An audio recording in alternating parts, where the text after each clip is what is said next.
I'm Radio Basics. Welcome to my radio room here on Wolf Mountain. This is part 3 of the review for the extra class exam.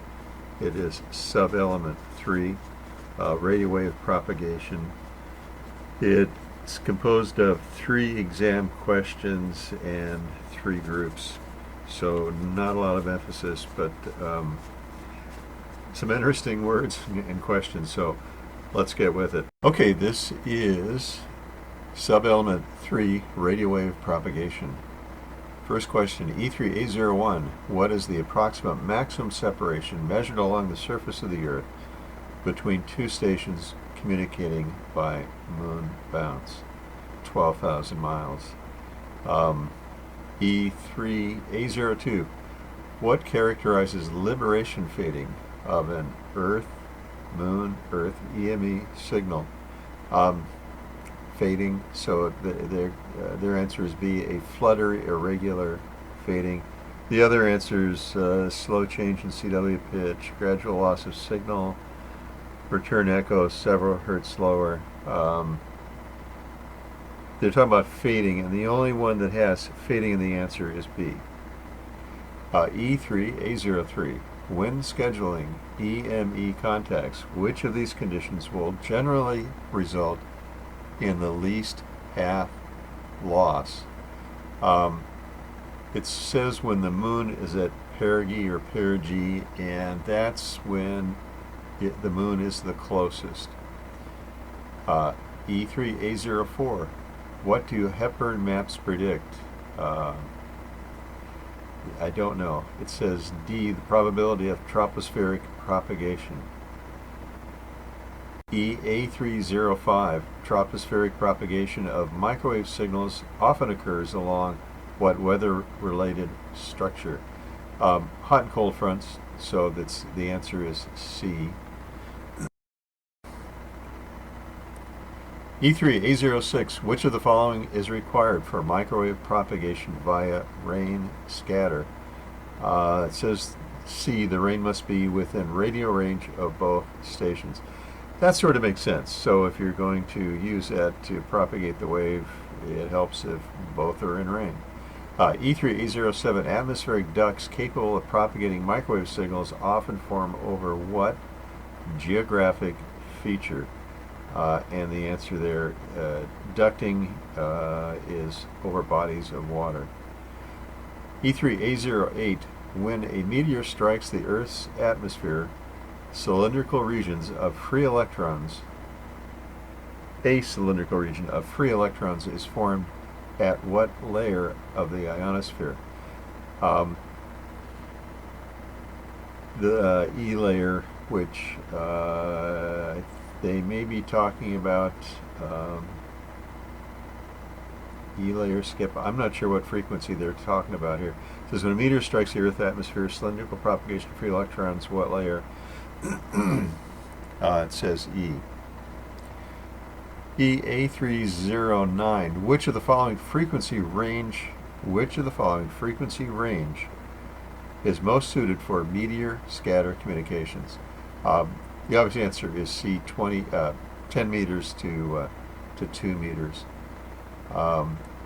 E3A10, which type of atmospheric structure can create a path for microwave propagation? Temperature inversions. E3A11, going back to that question on temperature inversions, jet stream, I think that would be hard to get a signal into it. Wind shear, if you could get into a dust devil, I think would just mess with where the microwave signal ended up, if in fact it could affect it. So the only one that makes any sense would be a long-term event like a temperature inversion. All right, E3A11, what is a typical range for tropospheric propagation of a microwave signal or microwave signals? The answer is 100 to 300 miles. I think it's virtually impossible to do the 1,200 miles or the 2,500 miles. E3A12, what is the cause of auroral activity? And the answer is the interaction in the E layer of charged particles from the sun with the Earth's magnetic field. So particles arrive here from the sun and strike the E layer. As I understand it, the first particles are smaller and they get larger as the event continues. E3A13, which emission mode is best for auroral propagation? That answer may change because right now I think it might be a digital mode like FT8, but the answer for the test is CW. E3A14, from the contiguous 48 states, in which approximate direction should an antenna be pointed to take advantage of auroral propagation? Well, as far as I know, that occurs at the North Pole, so probably point the antenna north. B. E3A15, what is an electromagnetic wave? And the answer is, that's my friend. It's a wave consisting of electrical field, magnetic field, offsetting. The two fields are at right angles to each other. So the answer is C. And that's what we like to propagate around the planet. E3A16, which of the following best describes electromagnetic waves traveling in free space? The answer they have is changing electric and magnetic fields propagate the energy. So as those fields change at the antenna, you propagate a wave. E3A17, what is meant by circularly polarized electromagnetic, I can't even say it. E3A17, what is meant by circularly polarized electromagnetic waves? And those are waves with a rotating electric field. The way to answer this one is says circular, so think about that and the rotating electric field as opposed to C, which is nonsense. I think it's nonsense. Waves that circle the Earth. Okay. I could see how that might be a choice, but we're talking about the fields rotating, and so the answer is B. E3B01, what is trans-equatorial propagation? And that is propagation between two mid-latitude points approximately the same distance north and south of the magnetic equator. I would say very approximately, but I do it a lot, and that's you point your antenna parallel to the equator, and in my case looking for somebody in Africa. So it's propagation between two mid-latitude points at approximately the same distance north and south of the magnetic equator. E2B02, what is the approximate maximum range for signals using trans-equatorial propagation? They say C, 5,000 miles. It does say approximate range. I think it's possible to go longer because I've done it, but 5,000 is pretty common, so the answer is C for the test. E3B03, what is the best time of day for trans-equatorial propagation? This one I do know the answer to. It's early afternoon, late evening. However, I did it at 10 o'clock at night. The other day I worked ZS1 AFS, and we did a long path along the equator at 10 o'clock at night, my time, Zulu time, 0600. E3B04, what is meant by the term extraordinary and ordinary waves? I don't know. It says B, independent waves created in the ionosphere that are elliptically polarized. Don't have a clue. Oops, hit the mic. I don't know that one at all. E3B05, which amateur bands typically support long path propagation? It says C160 to 10 meters. That's probably more correct. So the answer is, because 40 meters is pretty common, 20 meters is pretty common, 10 is not so common because it only happens at the peak of the sunspot cycle. 20 to 40 meters are real common for long path. E3B06, which of the following amateur bands most frequently provides long path propagation? No question, B, 20 meters. You could make a case for 40 because right now it's pretty good at the bottom of the sunspot cycle. Reason why this answer is 20 is because at the peak of the sunspot cycle, that would be true. Right now, 40, I'd say right now the answer would be 40 meters, but they're saying 20 for the test. E3B07, which of the following could account for hearing an echo on received signal at a distant station? Now that happened the other day, and in my case, I was hearing N4GNR, both long and short path. I was hearing them all the way around the world, both directions. The answer they have is receipt of a signal by more than one path, and that is correct. E3B08, what type of HF propagation is probably occurring if radio signals travel along the terminator between daylight and darkness? Well, that's called gray line, so the answer is D.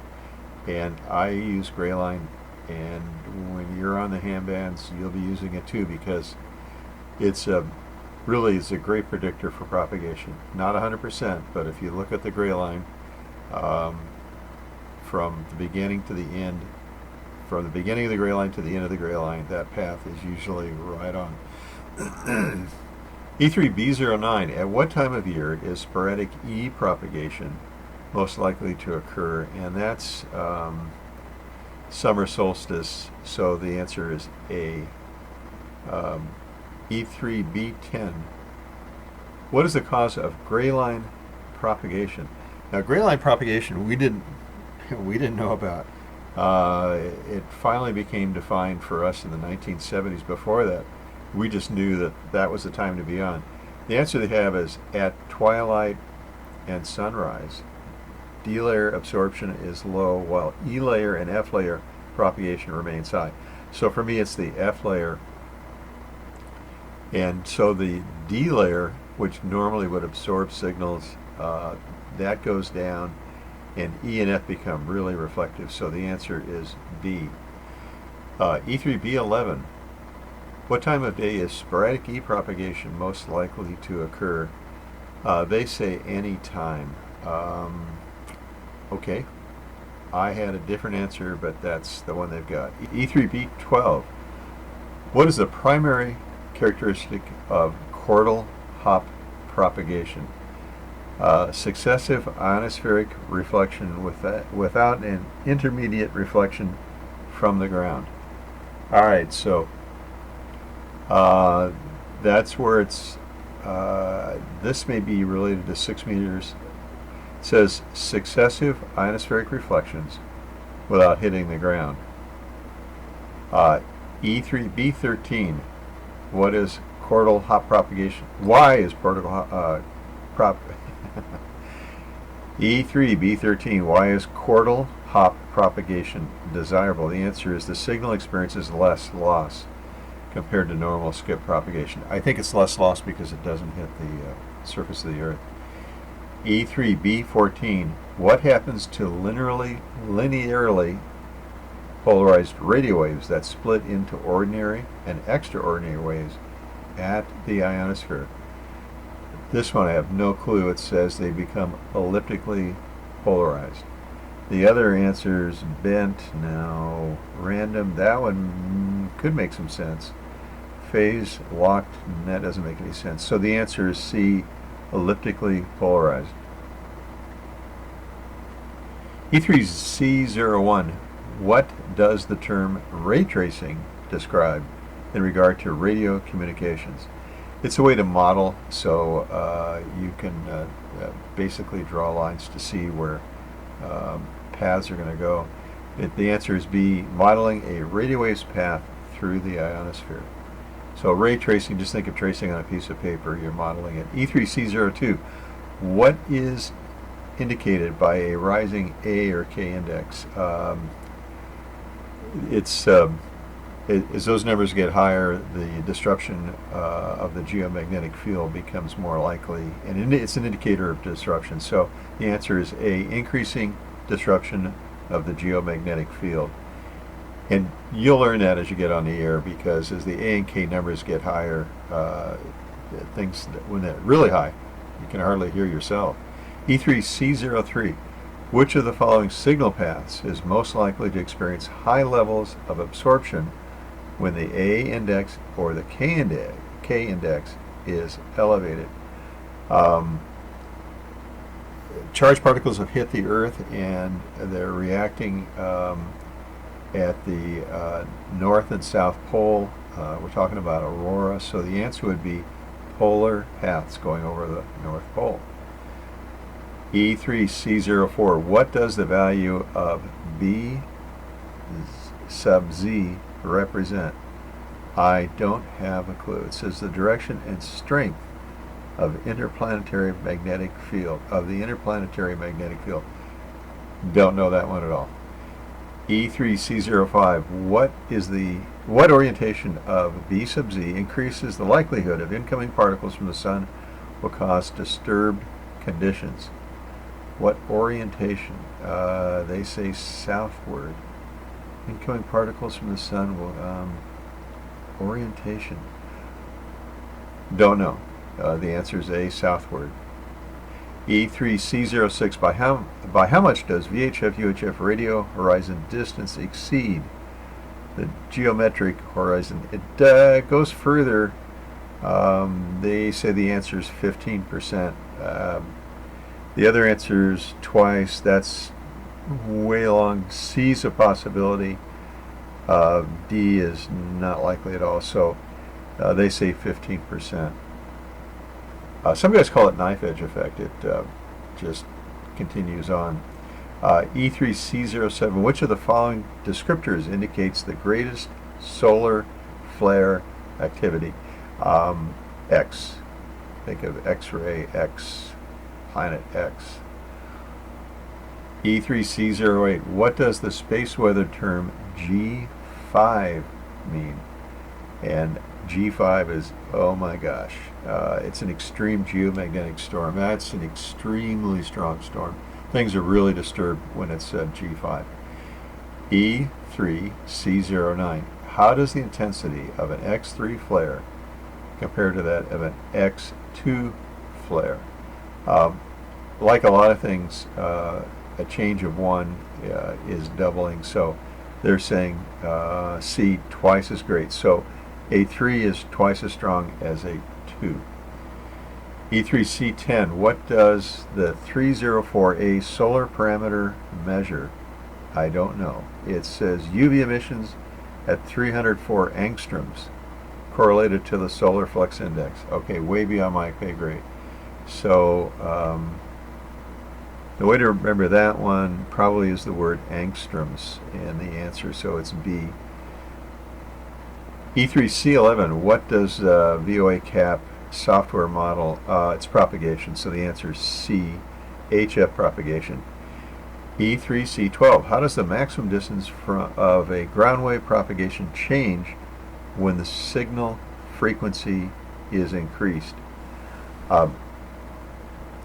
Okay, it says, how does the maximum distance of ground wave propagation change when the signal frequency is increased? It says the maximum distance decreases. Okay, that makes sense. Compare 2 meters to 20 meters. You can talk around the world on 20 meters, not so likely on 2. E3C13. What type of polarization is best for ground wave propagation? I don't agree with. Well, okay, they're talking about a vertical antenna. What type of polarization is best for ground wave propagation? So you want to create a wave on the ground. That would be a vertical antenna. So the answer is A, vertical. E3C14. What does the radio path horizon distance? Start over again. E3C14. Why does the radio path horizon distance exceed the geometric horizon? because it does. Downward bending due to density variations in the atmosphere. Radio path horizon exceed. I would have said reflection, but they're saying downward bending due to density variations in the atmosphere. Okay, that one I would just have to memorize. E3C15. What might a sudden rise in radio background noise indicate? If you're hearing a bunch of noise and it can be sort of a rushing sound, it may indicate that the sun has had a solar flare or flare has hit the earth. It also can indicate that the conditions are going to go really bad. All right, that's the last question for part 3.